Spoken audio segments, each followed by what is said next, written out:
Lever Brothers Company, the makers of Lux Toilet Soap, brings you the Lux Radio Theater, starring Cary Grant and Phyllis Thaxter in I Confess. Ladies and gentlemen, your producer, Mr. Irving Cummings.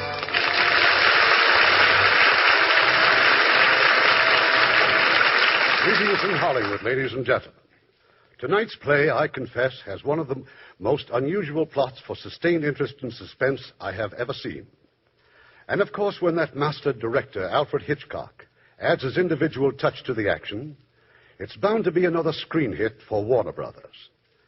And for our stars, we have one of the finest actresses on the screen, Phyllis Thaxter, co-starring with Cary Grant, who will again prove his great versatility in a highly dramatic role.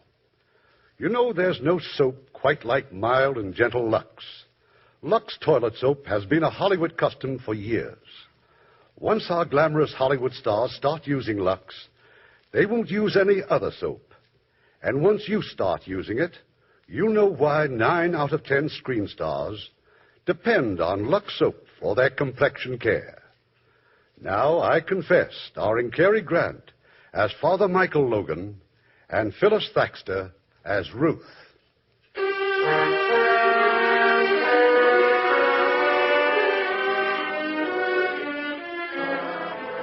Night, the venerable city of Quebec. In the moonlight, the narrow cobble-side streets are all but deserted. A man, wearing the cassock of a priest, has darted into the rectory of a church. He sheds the cassock, and now he enters the church itself. Who is it? Who's there? It's Father Logan. Oh, Father Logan. I did not recognize you in the dark. Is that you, Keller? Yes, Father. Now, what are you doing here this time of night? I came in to pray. Is something wrong? Can I help you? No one can help me. I have abused your kindness. How? You who gave my wife and me a home here, right with the church, a job, even friendship. To me, a refugee, a German. Now you will hate me. Oh, no, I don't hate anyone, Keller. You will hate me. But it was for her, for my wife. She worked so hard, Father. It breaks my heart. Keller, what is it? I must confess to you. I want to make a confession. All right, we'll go to the confessional. Yes. I want you to hear my confession.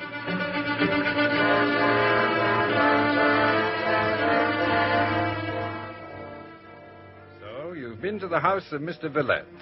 Go on, Keller. Yes, Villette, the lawyer. I killed Mr. Villette. Keller. I went to steal his money. I wore a cassock. If anyone saw me, they would think I was a priest. I was looking for the money when Villette surprised me.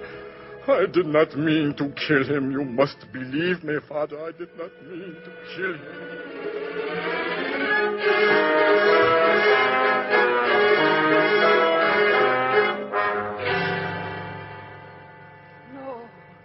No, you didn't do it. Otto, you did not kill him. I have just come from confession. Oh. Father Logan is my priest. You are my wife. It is right that you should also know. But why, Otto? Why? I am not a murderer. It was an accident. It was the money. How could I watch you work so hard? I lie awake night after night, and I think all we need is $2,000, Alma. With $2,000, we can start a new life. And Villette was rich. Otto. Oh, it's so dangerous. They will catch me. They will hang me. I cannot. Father Logan will go to them. He will tell them. He will tell them? No, he cannot tell them what he heard in confession. Police will come. Why, Alma? Why should they come? I have told them nothing, have I? Alma, no one knows. Father Logan knows. But he cannot tell them what he heard in the confessional. Can't you understand that? What are you going to do? Nothing at all. In the morning you are going to the police. Tomorrow is Wednesday, Alma. Isn't that the day when I attend to Mr. Villette's garden? But he is dead. I always work in Mr. Villette's garden on Wednesdays. Tomorrow is Wednesday. Now go to bed. You need to rest. Rest, Alma.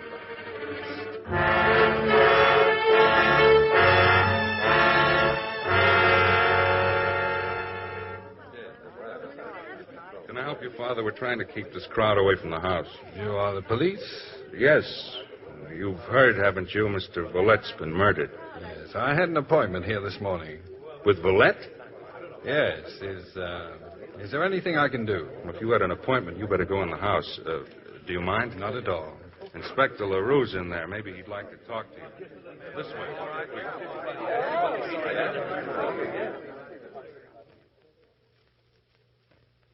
Father Michael Logan, huh?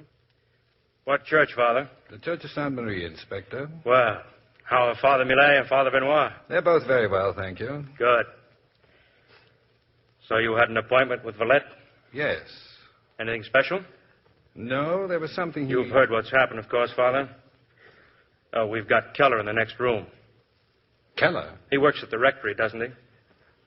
Yes. He and his wife work there. Poor devil's terrified. I've been waiting for him to settle down. I see. It was Keller who found the body. You don't mind if we call on you later? No, I'll be at the church. Maybe that we'd like to know what your appointment was all about, eh? Well, I'd better see Keller now. Yes, well, goodbye, Inspector. All right, Murphy, bring him in, will you, please? I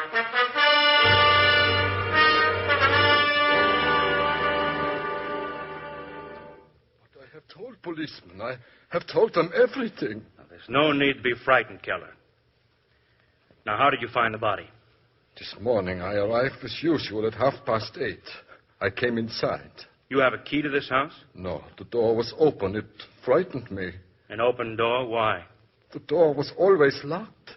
I went in and there he was. I could see that he was dead. I wanted to run. Run? You do not understand. How can you? There I was, a man without a country, alone, discovering a murder. I thought of the police. I am always afraid of the police. This is a German fear, this fear. There's nothing to be afraid of here. Yes. Thank you, sir. Father Logan is here. I heard them say that Father Logan... Well, he was here. He's gone now. What will he think of me? Probably very highly, if you can be of more help to us. Help? There are a few things I'd like to know. Now, when you first came into the house, did you call for Mr. Villette, or... Father Logan. Please, we can't talk here. But is it true? It's true, Ruth. Villette's been murdered. I can't believe it. Michael, we're free. We're free. Are we? Goodbye, Ruth.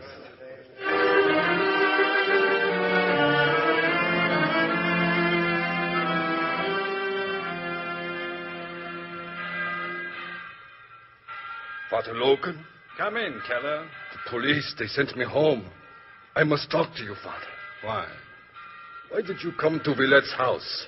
I know what you must think of me, but I can't give myself up. They would hang me. Has not God forgiven me, thanks to you? But the police never would. I don't know what you're talking about. I confessed to you. It was my confession. You must tell me what to do. There's nothing I can add to what I've already said. You are so good, Father. It's easy for you to be good.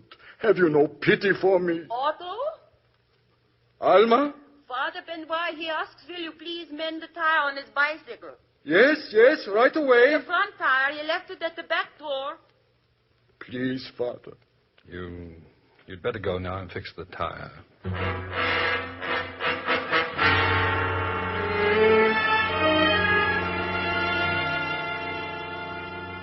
That's about it, Mr. Robertson. I said to myself, you're in no position to go to the Crown Prosecutor. You've got nothing to give him. But I'm here just the same, Mr. Robertson. Oh, you're quite a man, Inspector. Quite a man. Now, we know that Villette was murdered, strangled, and that robbery may have been the motive. But we're not certain. And no fingerprints and no suspects. Oh, this should be very simple for you, LaRue. I took the liberty of bringing a girl along. A girl? Schoolgirl. Oh. Murphy's got her out there in the hall. Just a possibility, Mr. Robertson. All right, LaRue. Let's hear what she's got to say. Thank you, sir. So, you are Augustine. Yes, monsieur. Sorry you had to be dragged out from school, young lady. Oh, but I like to be dragged out from school, monsieur. Well, this is Mr. Robertson. He's the Crown Prosecutor.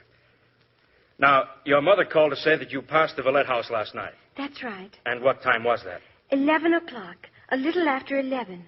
I was babysitting for Madame Germaine, and I left her house at 11 o'clock. Well, shall we say the time was between 11 and 11:30? Yes.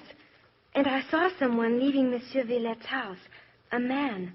A priest, monsieur. What? A priest. Augustine, this is very important.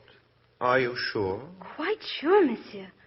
I was walking by the Rue Valentin, and then suddenly there was this priest. He was coming out of the house and walking away. Did you see his face? No. How tall was he? Well, like you, monsieur. And was he fat or thin? Not fat, but not thin either. Did you notice anything special about him? Anything at all? No. Did he see you, Augustine? I don't think so, monsieur. But you're absolutely sure he was a priest? Yes. Thank you. You may go now. Oh, I must ask you a favor.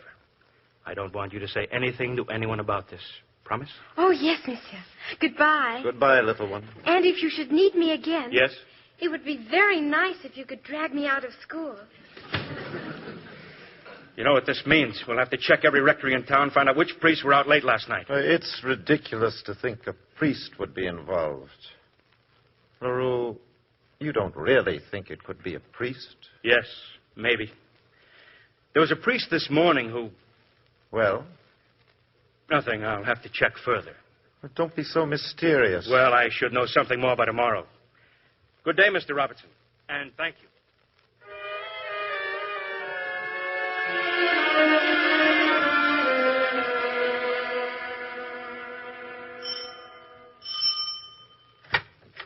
Inspector. Evening, Keller. Father Logan. Do you suppose I could see him? Father Logan? Oh, sit down, please. I'll see if I can find him. Thank you. Who was it, Otto? Who at the door? A man to see Father Logan. They drove away in the man's car. Alma, have you washed the cassock? Not yet. Where is it? Upstairs in our room. Do not wash it. I do not want it washed. But why? Listen to me. There is something you must never forget.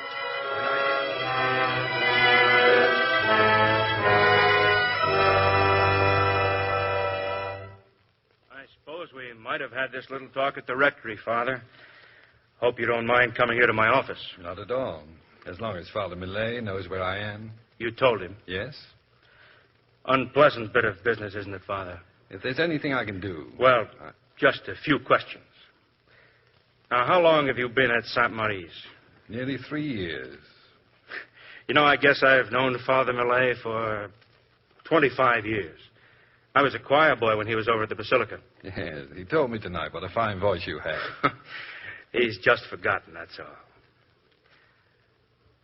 I hear you were in the Army. Yes. Got the Military Cross, Yes. You seem to have done a number of brave things. Well, I survived. Are you given to understatement, Father? Well, that depends.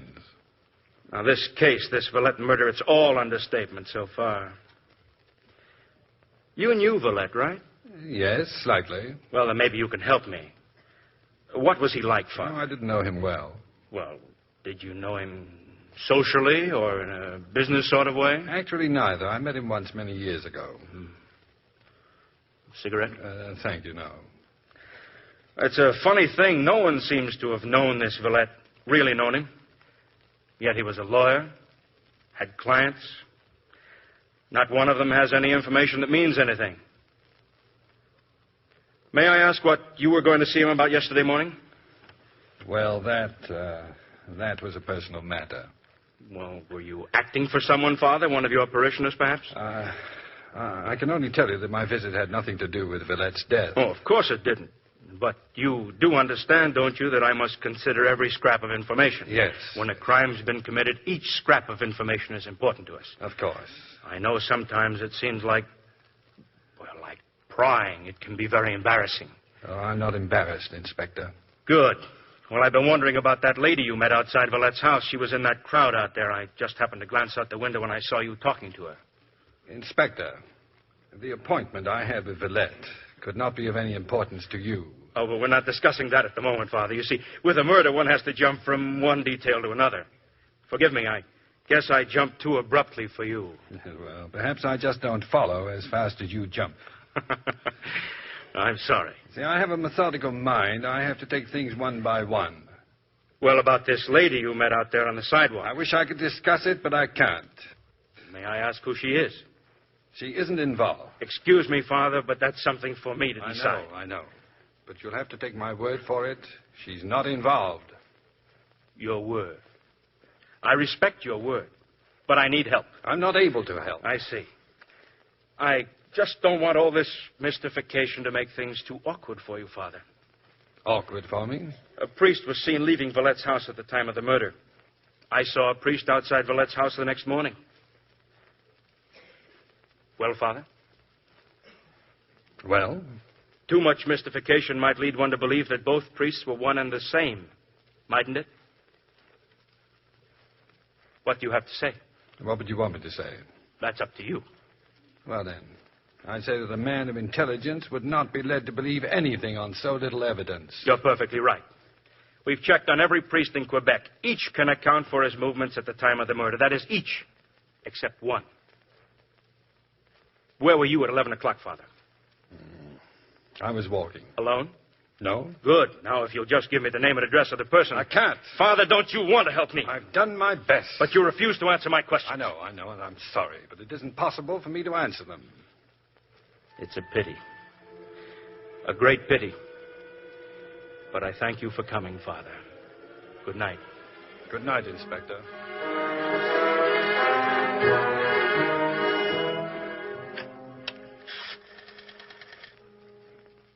This is LaRue.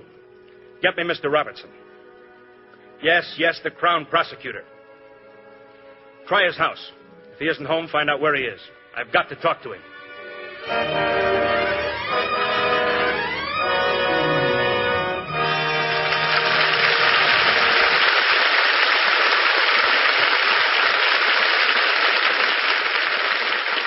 Before we continue with Act Two of I Confess, here's Francis Scully, our Hollywood reporter. What are you reading, Francis? Well, I've got a batch of reviews on the world premiere of The Robe, Ken. 20th Century Fox held it in New York last Wednesday night. 6,500 people were invited, and 6,000 more gathered outside the theater. Imagine what Hollywood Boulevard will be like this Thursday night at the Hollywood premiere. How were the reviews, Francis? Oh, just listen to this, Ken. The New York Daily News gave The Robe 4 stars and 4 stars for CinemaScope. The first time in its history any picture received this rating. And what else did they say about CinemaScope? Well, it's considered the greatest motion picture advance in sound. How big is that CinemaScope screen again, Francis? Well, it's 65 feet long and 24 feet high. And it's so wide that a chariot has 4 white horses, not just 2, thundering toward the audience. Not to mention close-ups of Richard Burton, Gene Simmons, and Victor Mature all at once. I love this description of Victor Mature. They write that Victor plays the Greek slave, quote, with the controlled arrogance of a trained leopard, unquote. Leopard, eh? And Gene Simmons? Oh, these are the words they use about her. Lovely and passionate. I could add a few words about Gene myself, such as complexion by Lux. And don't forget, Ken, The Robe is in Technicolor, so audiences will really see what Lux care can mean to a complexion. Well, Jean has been devoted to Lux for many years. I guess it's a habit she picked up in England. Well, Lux seems to be an international custom with most movie actresses. With so many pictures being made on location, Mexico, Rome, the Belgian Congo, why, well, I think you can call Lux the most traveled of all soaps. Yes, Lux gets around all right. Like Gene Simmons, so many stars feel that Lux is the one soap they can depend on to keep their skin looking its very best. Lux is so gentle and mild. And another nice thing, the fragrance of Lux never interferes with any perfume you wear. Thank you, Francis. Once you've used Lux, we think you'll agree with Gene Simmons and 9 out of 10 screen stars. There's no soap quite like Lux. Now, our producer, Mr. Cummings. Act Two of I Confess, starring Cary Grant as Father Michael Logan and Phyllis Thaxter as Ruth.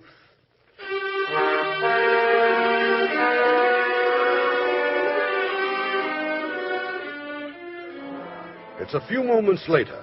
Mr. Robertson, the Crown Prosecutor, is not at home. But Inspector LaRue has found him. He's been a guest tonight in the home of some old friends, Pierre Granfort and his wife, Ruth. Sorry, Ruth. Looks like I've got to say good night. That phone call just now, it's about that Villette murder. Don't look so unhappy, Willie. Well, there's a very unpleasant angle. A priest is under suspicion. What nonsense. Well, he was seen leaving Villette's house. Which priest? Do they know his name? Inspector LaRue thinks it's a Father Logan from St. Marie's. Well, I hate to leave, Thanks for a lovely dinner. Good night, Willie. Oh, no, don't come to the door. See you soon, Pierre. Stop worrying. It's ridiculous. Why on earth would Father Logan... Shut up. Oh, please, shut up. I'm sorry. You're still in love with him. Am I? You never spoke about it. And I'm not going to speak about it But now. you are going to speak about it. I'm not going on like this. Do whatever you wish. It's very simple, isn't it? What does one do when his wife's in love with a priest? You can leave me. How easily you can say that. I'm not in love with you. I have never been in love with you. You know that. I never wanted to believe it. That's not my fault. I've never pretended anything with you. I hope he's in trouble. Terrible trouble.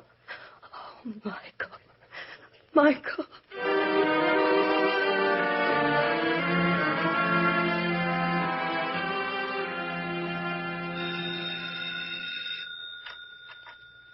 Hello? Summer's Rectory? I want to speak to Father Logan, please. Father Logan. Oh, but he is asleep. I'm not asleep, Mrs. Keller. Oh, it is very late. I'll take it. Thank you. Good night, Father. Hello? Michael, I've got to see you. Ruth, please. That's impossible. I've got to see you tomorrow morning. I've got to meet you somewhere. Michael, aren't you listening? I hear you. I'm going to Levis tomorrow morning. The ferry, Michael. The 9 o'clock ferry. All right. Good night.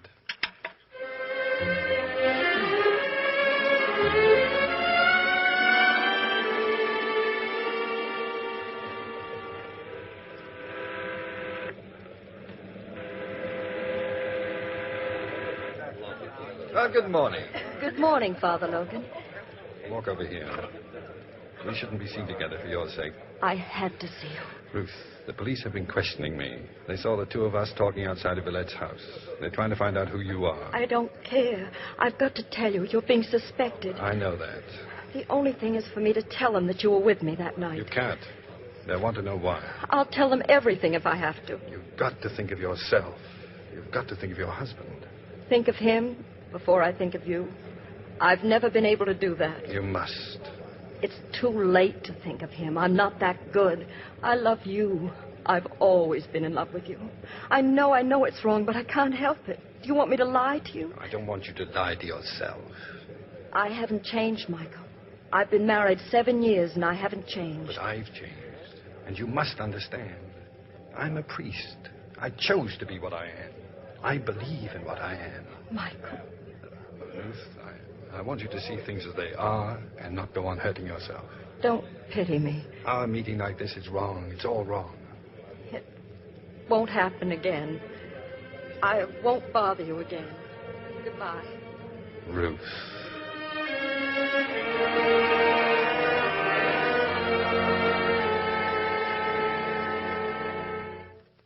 Ruth, who was it? Who just telephoned? Willie Robertson. He wants me to come to his office now. Why? I was seen on the ferry this morning with Michael Logan. Apparently, I was being followed by a detective. Would you like to tell me what you're going to do? Answer whatever questions they ask me. I'm going to tell them why Michael could not have killed Villette. Oh. Has Father Logan cleared himself to your satisfaction? He didn't have to. I was with him at the time. Would you like me to go with you? I'm in no position to ask favors, am I? Get ready. I'll get the car. Thank you.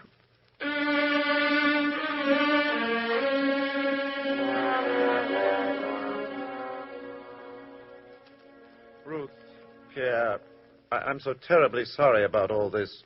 Oh, this is Inspector LaRue. Good evening. Inspector LaRue has promised to keep all this from the press. That is, I'll do my best. Oh, please, won't you sit down? Thank you. Father Logan is here. Here? Yes, the other room. If you'll join us, Father, please. Good evening, Father Logan. Good evening. Good evening. Father Logan. May we begin, please? What is it you want to know? Madame, you met Father Logan on the ferry this morning. Yes. May I ask the reason for this meeting?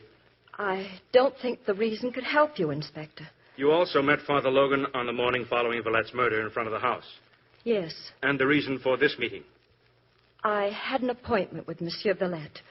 But Father Logan, knowing of the murder, stopped you from entering the house. Am I right? Yes. Of course, Father did not know you had an appointment. But he did know. The night before, I'd met Father Logan. I told him I was going to see Villette at 9:30 the following morning. Madame, just so I don't misunderstand.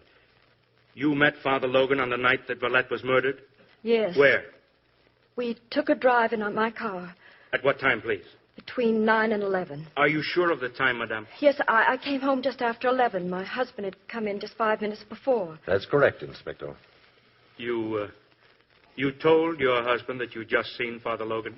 No, I did not tell my husband. Inspector, I beg you. Must your questions be so personal? Madame, do you understand why I must ask these questions? Yes.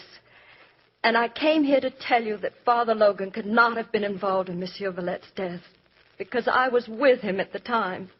I accept everything you have said, Madame. But I must know the reason for your appointment with Villette. Villette was blackmailing me. He was what? I met Father Logan to ask his advice. But your husband? You had not told your husband about this? No, it was nothing to do with my husband. You turned to Father Logan for advice, but not to your husband. Father Logan is an old friend. Then he knew that you were being blackmailed. How could he? I hadn't seen him in years. But you just called him an old friend. Inspector LaRue. Yes, just a moment, LaRue. My wife is not under oath. She doesn't have to answer these questions. Monsieur, I have only one more question. Why were you being blackmailed, Madame? You needn't answer that. Why shouldn't she? Ruth, it isn't necessary. Don't answer. Madame, are you trying to protect Father Logan? From what? He hasn't done anything. It would seem as if he had. You don't care whom I hurt, do you?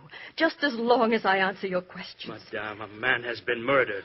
Ruth, if you think you'd like the advice of a lawyer... Thanks, Willie. I don't think that will be necessary. The blackmail was about me and Father Logan, Inspector. You were aware of this, Father? Yes. If you will continue, Madame. I'll have to go back a long time, to the beginning of the war. It was long before Michael had entered the church. He was working then for the government, and we'd fallen in love. He was one of the first to volunteer. I hated him for that. I was selfish even then. He took things so seriously. War and love. Yes, even love. I begged him to marry me before he left, but he wouldn't. It seemed so long ago. Ruth, how can you talk of our getting married? You know I'll be shipping out soon. Oh, but darling, that's why I want to marry you. Well, aren't there enough widows as it is? Michael. You think I don't love you enough. I love you too much. Much too much. Don't you see? There's just no telling when I'll get back. Or if I ever will. Meanwhile, you'd better forget about me. How can you say that if you love me? If I love you. There never can be anyone else. Never. Ruth, won't you understand? It's so unfair to you. You think it's fair to tell me to forget you? You know something? You're a very stubborn girl, aren't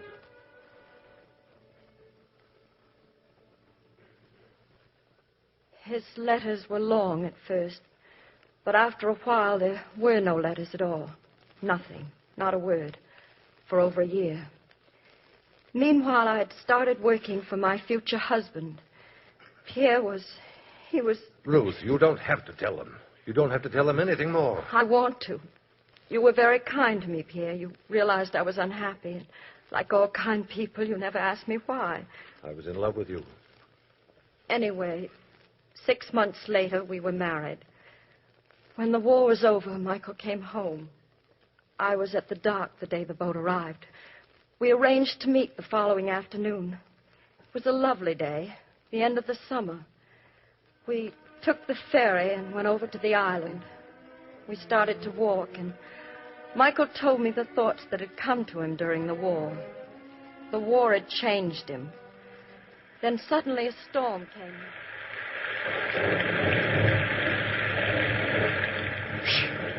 Well, this won't do at all, will it? You don't even have a jacket. Oh, what's a little rain? Come on, let's run for it. There must be some place we can go. Where are we, anyway? Oh, I don't know. It was a beautiful meadow a minute ago. Oh, you're getting soaked. Oh, look, there's a house across the field. Maybe they'll let us stay there.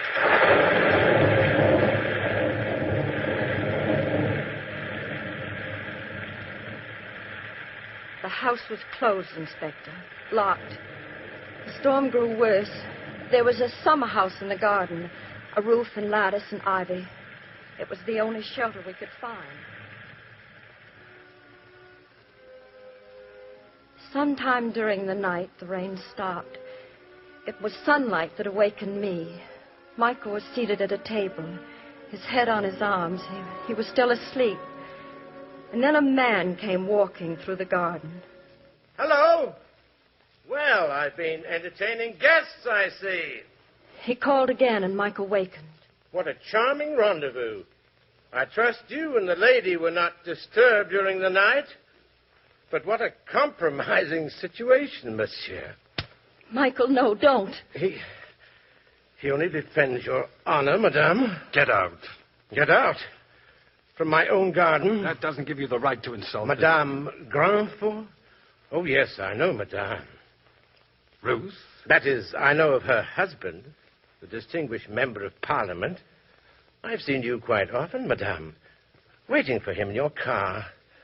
Oh, how exciting it must be to be young. Young and beautiful. This man, Villette? Villette.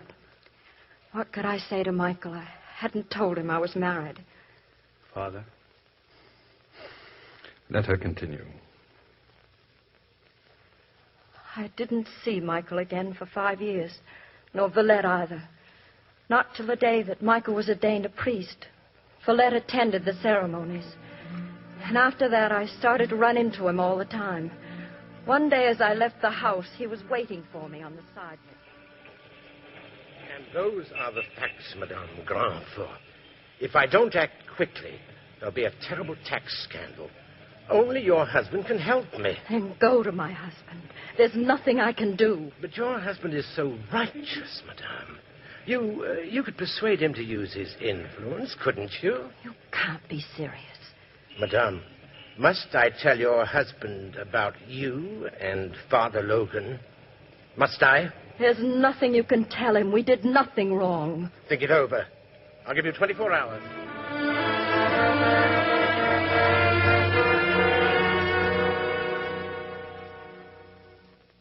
I was helpless, frantic. If Villette started to talk, Pierre's career in politics would be finished.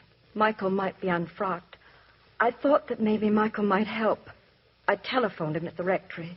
We met that night. As we drove around the city, I told him what had happened. I want you to take me back to the rectory, Ruth, and then I want you to go home. What are you going to do? Leave Villette to me. I'll talk to him.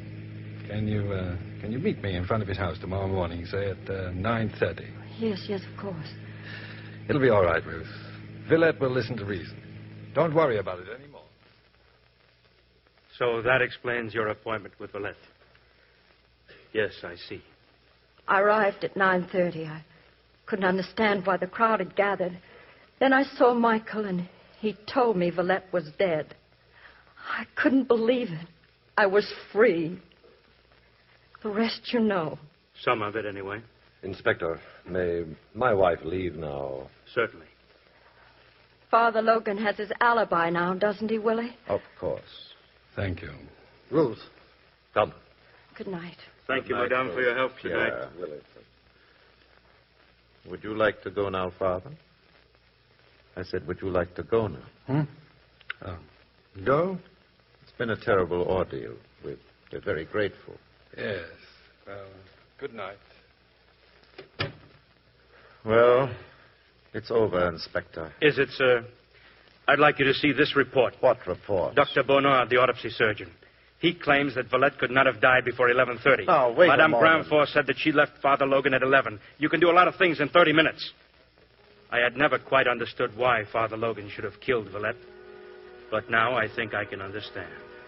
And I thought it was over. I'm afraid not, Mr. Robertson. Only beginning.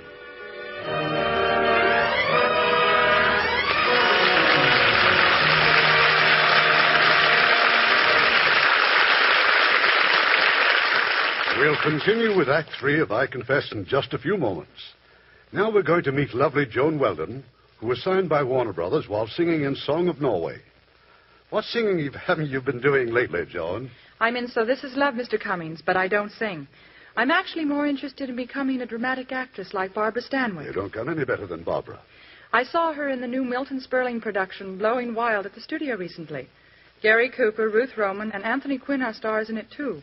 It was shot in Mexico, mostly near Cuernavaca, and the cast lived in one of those old, established world places. Built in 1527 by Cortez, the Spanish conqueror. Sounds like the picture Blowing Wild would have some wonderful scenery in it. Oh, it has, Mr. Cummings, and a very exciting story involving oil fields and armed bandits. Judging by the looks of Miss Stanwyck at the end of the picture, well, I hope she had Lux toilet soap along with her. Why is that, Joan? Miss Stanwyck was covered with oil and debris. She plays the part of an unscrupulous woman, infatuated with Gary Cooper. And I guess you'd say she gets her just desserts in the end. Well, Joan, knowing how much Barbara Stanwyck likes Lux, I'm sure she brought several cakes along. Lux is my favorite soap, too, Mr. Carpenter, for my complexion and in my bath. Most screen stars feel that way about Lux, Joan. They believe there's nothing more refreshing than a Lux bath. It's a great pick-me-up after a strenuous day. It certainly is, Mr. Carpenter. Well, thank you, Joan, and I'll be looking forward to seeing you in a dramatic role soon. Use the generous bath-size Lux. We think you'll like its creamy lather and pleasant fragrance as much as 9 out of 10 Hollywood screen stars do. We pause now for station identification. This is the CBS Radio Network.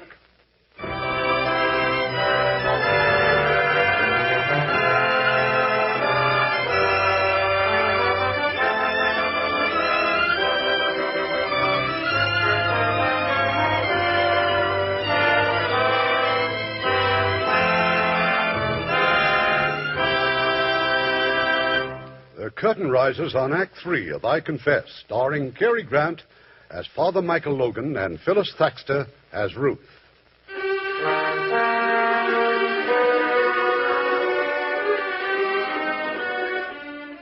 It's very early the following morning, but already the phone has rung in the Granfor home. An urgent call from Mr. Robertson, the prosecutor. And now Ruth has rushed to the church of Sainte Marie. But I can't talk to you now, Ruth. There are people waiting at the confessional. Mr. Robertson phoned. They're going to arrest you. Oh, Michael, what can we do? I don't know. You're not going to let them bring you to trial. Don't you know what that would mean? I've done this to you. I've done it all. No, you mustn't say that. They're going to call me as a witness, and all because of what I told them last night. They claim I've given them the motive they've been waiting for. Ruth, please. I must go now. I should have lied, but I told the truth. And now they'll twist everything I've said. They'll turn it. They'll use it. I wanted to help you. To help you. Well, it doesn't matter. There's nothing either of us can do.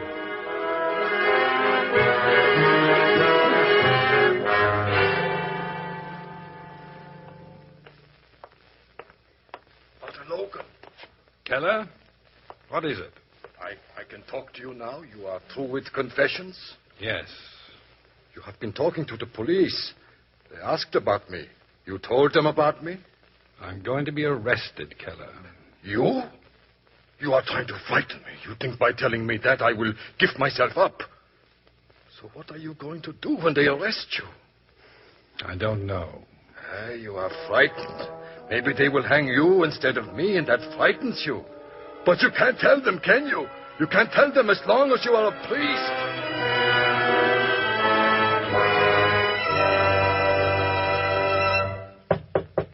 Come in. Father Logan. You've been looking for me, Inspector LaRue? Yes, Father. Yes, indeed, we've been looking for you. For about 3 hours, we've been looking for you. Every policeman in Quebec. I've been walking. I've been trying to think. You can call it off, Murphy. He just walked in. You had lunch yet, Father? No. Well, let me order something for you. Oh, you're under arrest. Yes, I know. Priest arrested for murder. Father Logan charged with Valette murder. Robertson plans speedy trial of accused priest.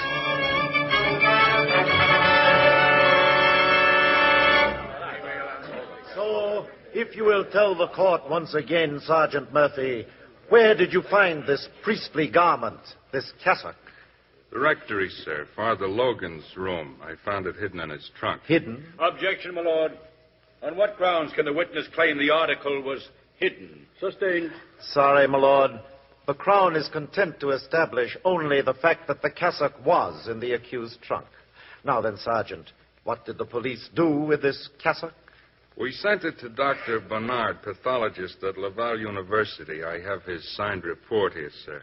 It's Dr. Bernard's opinion that the cassock was stained with human blood. Whose blood? The report says that the blood type is identical to that of the murdered man, Villette. Thank you. If it please the court, the Crown would like to recall the witness whom we heard yesterday, but very briefly. Will Otto Keller take the stand? Now then, Mr. Keller, you told us yesterday that you spoke with Father Logan on the night of the murder at approximately 11:45 o'clock. Yes, sir. Under what circumstances? My wife was asleep, sir. I was just about to go to bed, so I opened the window. I saw someone entering the church. Who? I could not tell at that distance, sir, so I went downstairs and walked out of the rectory and across to the church. I saw someone kneeling against the altar rail. As he lifted his head, I saw it was Father Logan, sir. Was there anything about his manner that seemed out of the ordinary? He seemed so distressed, sir. I asked him if he were ill. He said no. He said I should go back and leave him alone. Did you go back? No, sir. Father Logan had always been so very kind to my wife and to me. I wanted to help him if I could. Well? He told me again to leave him alone, so I went back to our room. Your witness, Mr. Crawley. The defense waives examination at this time, my lord. Waives examination. Then the Crown calls Madame Granfort to the stand. Madame Ruth Granfort, please. I can't answer your questions in any other way. How can I, when you repeatedly twist my words around and rephrase them? The witness will kindly confine herself to answer as to the facts. Madame Granfort, you just told us you were in love with the accused prior to the war. Yes. But what we are trying to find out is whether or not you were still in love with the accused on that night of Villette's murder. Yes, yes. Thank you. And how often had you met with him between the night at the summer house on the island and the night Villette was killed? Never, never. You want this court to believe that a woman in love doesn't make some attempt to meet her lover? My lord, this line of questioning doesn't seem particularly relevant. But it is, my lord. I am trying to discover whether or not Villette's blackmail was based on his knowledge not merely of a single meeting between the accused and the witness, but of a continuous, uninterrupted series that's not true. It's not true. My lord, the witness appears to be on the verge of hysteria. May I excuse her for the moment and call the accused? Does the defense object? No objections, my lord. Call the accused. Father Michael Logan.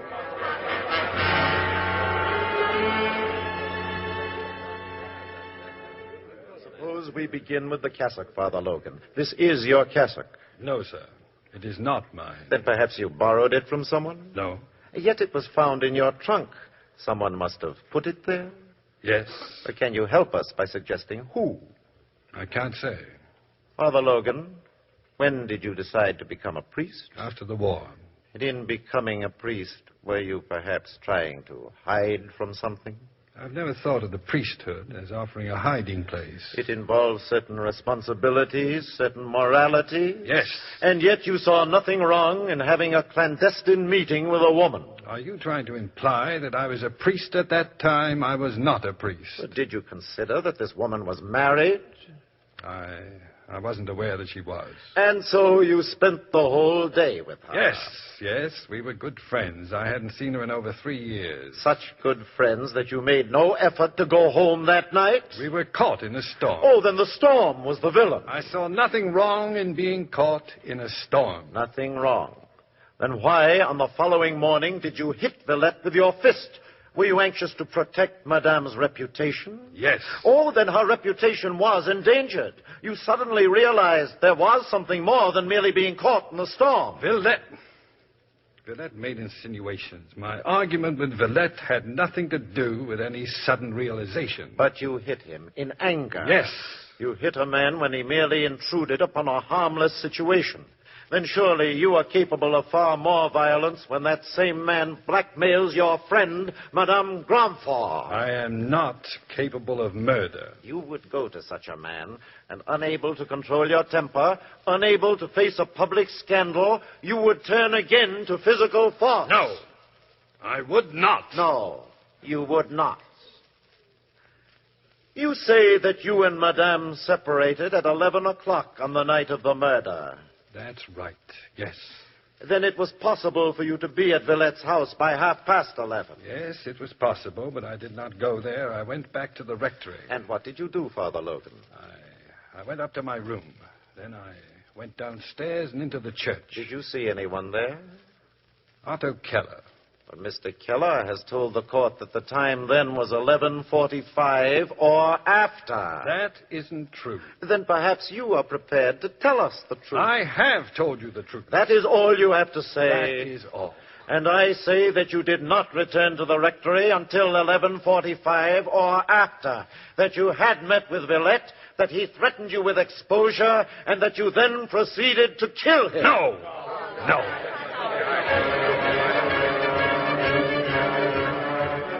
Prosecution rests case. Defense blasts circumstantial evidence. Judge charges jury. Church withholds all comment. Verdict awaited. Priest to hang if guilty.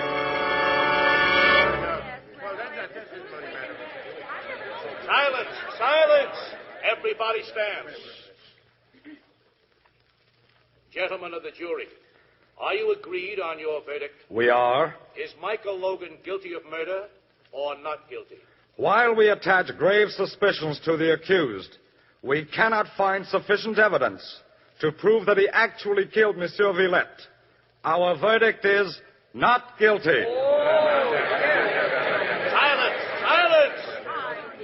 Michael Logan, while I have no doubt, as judge of this trial, that the jury reached their conclusions in utmost regard for justice, I must express my personal disagreement with their verdict. Michael Logan, you are hereby discharged, and this court is adjourned.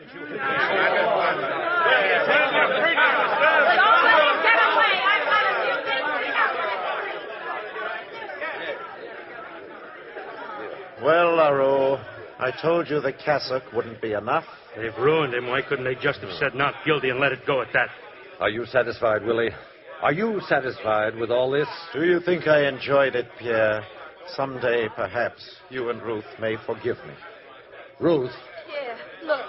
Here out the window. What are they doing to him? People are angry, madame. If he were anyone else but a priest. They're throwing things at him. They're hurting The him. police will handle it. There, you see? I can't even help him now. And after all I've done to him. LaRue, look. Isn't that Mrs. Keller out there? What's she doing? Yes. She's shouting something. She's pointing to her husband and shouting, I'd better get down there. Those were shots. Mrs. Keller. Someone shot Mrs. Keller.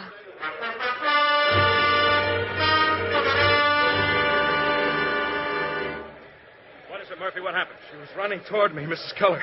She kept shouting, he's innocent. The priest is innocent. Keller was about 20 feet in back of her. He shot her twice. Where is she? They've just taken her to that shop over there. Who's getting a statement? No one, sir. She's dead. And Keller? He won't get far. We're after him now. He ran into the hotel down there. I don't want him shot. Well, he's still got the gun, sir. I don't want him dead. I want to talk to him. Yes, sir. Where's Father Logan? He went in the shop where Mrs. Keller is.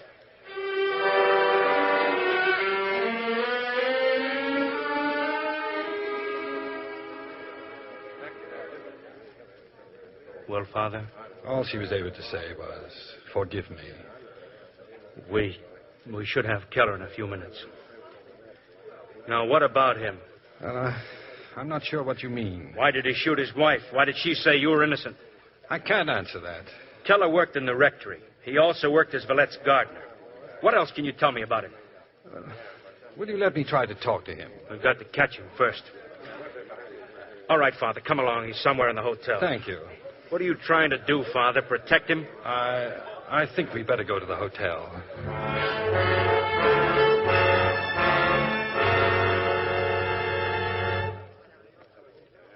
We've got him cornered, Inspector. Behind those doors is a ballroom. No place to hide. Just the floor and a stage. Every exit's covered. They just sent Farouche for tear gas. Oh, no, please. Let me try to talk to him. No. Murphy, open the doors. Now, the rest of you stand back. Ready? Go ahead. Keller, What do you want? I want you to give yourself up. Why would I do that? You shot your wife. Isn't that enough? And what about Villette? Villette? So the priest talked. Logan, where are you, Father Logan? Keller. Ah, so you are there. How kindly you hear my confession, and then a little shame, a little violence. That's all it takes to make you talk. I'm going in there. Now get back, Father, or kill you. Oh, you show yourself the hypocrite, the pretender. I thought you would rather die than to betray your faith. Keep him covered, Murphy. Yes, sir. Now get ready. Aim for Keller's shoulder. Make him drop the gun. Be easier to hit his leg, sir. Shoulder, the right shoulder. Gonna shoot now, Keller. Drop your gun and we shoot. Oh, no, please. Don't make them do it, Keller. That is all you have to tell me. Oh. Drop your gun, Otto. There's been enough bloodshed. You must not come closer, Father. I'll shoot you, you know. You won't shoot me, Otto. Why will I not shoot you? Because you call me Otto in such a friendly way, like Alma used to call me Otto. Where is my Alma? She's dead. No, You killed her. it is your fault. Oh, I loved her. It made me cry to see her work so hard. Her poor hands, her poor beautiful hands. She can't be dead. She is. And I am as alone as you are. Oh, no. I'm not alone. Yes, you are. To kill you now would be a favor to you. You have no friends. What has happened to your friends, huh, Father? They mob you. They spit at you. It would be better if you were as guilty as I. Then they would shoot you quickly. Look. 3 bullets. For you, Father. For you. Oh. Oh. Help me, Father. Help me. Quickly, help. Get a doctor, the hotel doctor. Father. Stand back, please, all of you. Forgive me. Forgive me. My head. Hold my head. Yes, Otto. Pray for me. Ego te absolvo, in nomine Patris, et Filii, et Spiritus Sancti. Amen.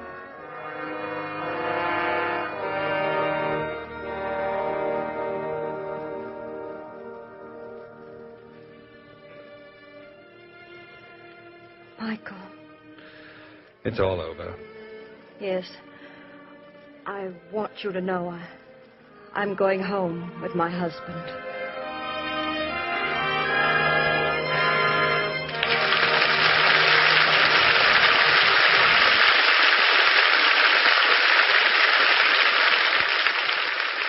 In a moment, our stars will return. Now, here's Hollywood's recommendation for sunshine the year round, Mr. Art Linkletter. Thank you, Ken. And ladies, are you proud to show off your linen closet? You know, a well-kept linen closet is one mark of a good housekeeper. And, of course, it's important to have your towels and sheets and all your linens smell just as clean and fresh as they look. And when you wash them with surf, you know they're clean clear through because they smell clean. There's no need to worry about unpleasant odors like stale, sour soap or the almost medicinal odor left by some detergents. You like the clean, sunshine freshness of your surf-washed linens. When you wash them with surf, they smell like sunshine. And that's true no matter where you dry them, indoors or out, on damp days or dry ones. All-purpose surf is the safe, white detergent for your linens and for everything you wash. And when you wash them with surf, they smell like sunshine. Now, Mr. Cummings with our stars. And we call them forward for a curtain call. Cary Grant and Phyllis Thaxter.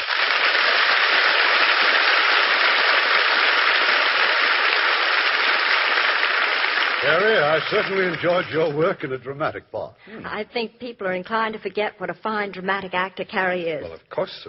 Oh, well, it was nothing. I just play anything at all. Anything from comedy to opera. Bang, bang. You sing opera, Cary? Well, of course. I used to be in those romantic musicals, you know, where everybody raises a stein to dear old USC. I even had a solo. Oh, you did? What did you sing? Hi, Barmaid. Or was it Hey, Barmaid? Why don't you combine your talents and sing comic opera? Remember the Beggar's Opera? Oh, yes. Laurence Olivier just made the famous old comic opera into a motion picture in England for Warner Brothers. He's pretty versatile, too. Yeah, I think I'll leave singing and Shakespeare to Sir Lawrence, and I'll just stick to drama and comedy. Very wise, Carrie. I believe in staying with whatever you have confidence in. You said it.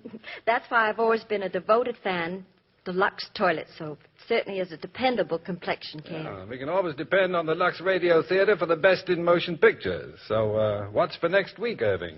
It's not only one of 20th Century Fox finest pictures, but it tells the story of some of our most exciting American history. It's the great love story of Rachel and Andrew Jackson in The President's Lady. And as our stars, we'll have dynamic Charlton Heston recreating his original role. And as his co-star, lovely and talented, Joan Fontaine. Oh, that will be a wonderful show. Good night. Good night. Good night. See you soon.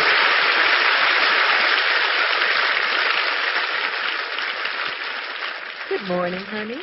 When you say good morning, does your breath say... Morning, Mom. Morning, Mom. Morning, Mom. Morning, Mom.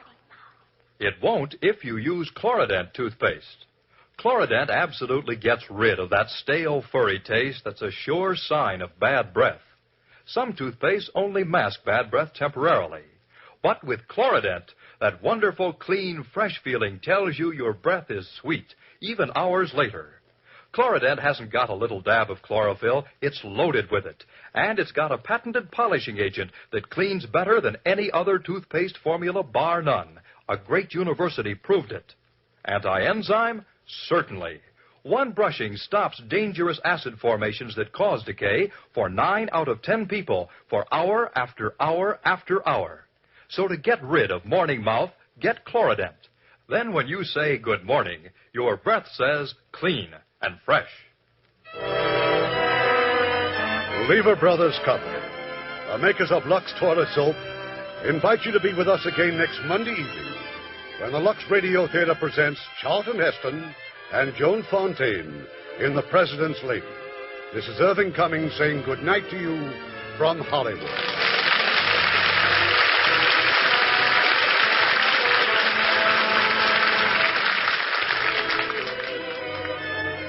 Heard in our cast tonight were Jack Crucian as LaRue, Leonard Penn as Keller, Edgar Barrier as Robertson, Shep Menken as Murphy, George Baxter as Pierre, Ann Morrison as Alma, Charlie Lung as Villette, Jill Oppenheim as Augustine, Bill Johnstone as the defense attorney, and Herb Butterfield, Tony Michaels, and Eddie Marr.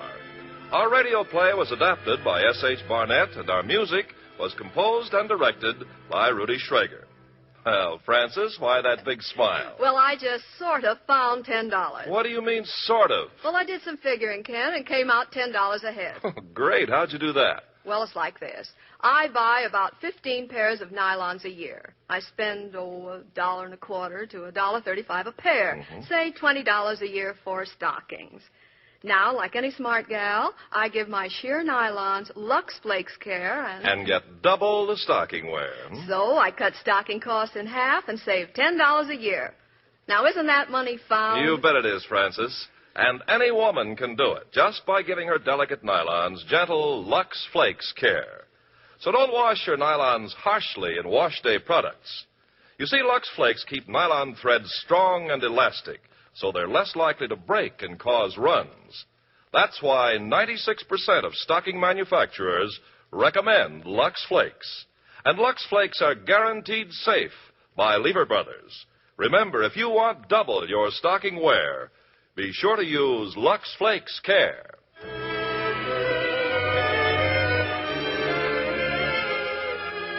Lever Brothers Company unconditionally guarantees the quality and performance of Lux Toilet Soap, Lux Flakes, Chlorident Toothpaste, and Surf, or your money refunded. This is your announcer, Ken Carpenter, reminding you to join us again next Monday night to hear The President's Lady, starring Charlton Heston and Joan Fontaine.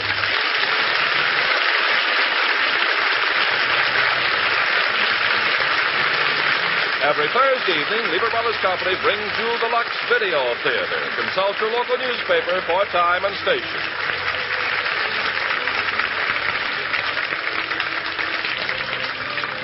This is the CBS Radio Network.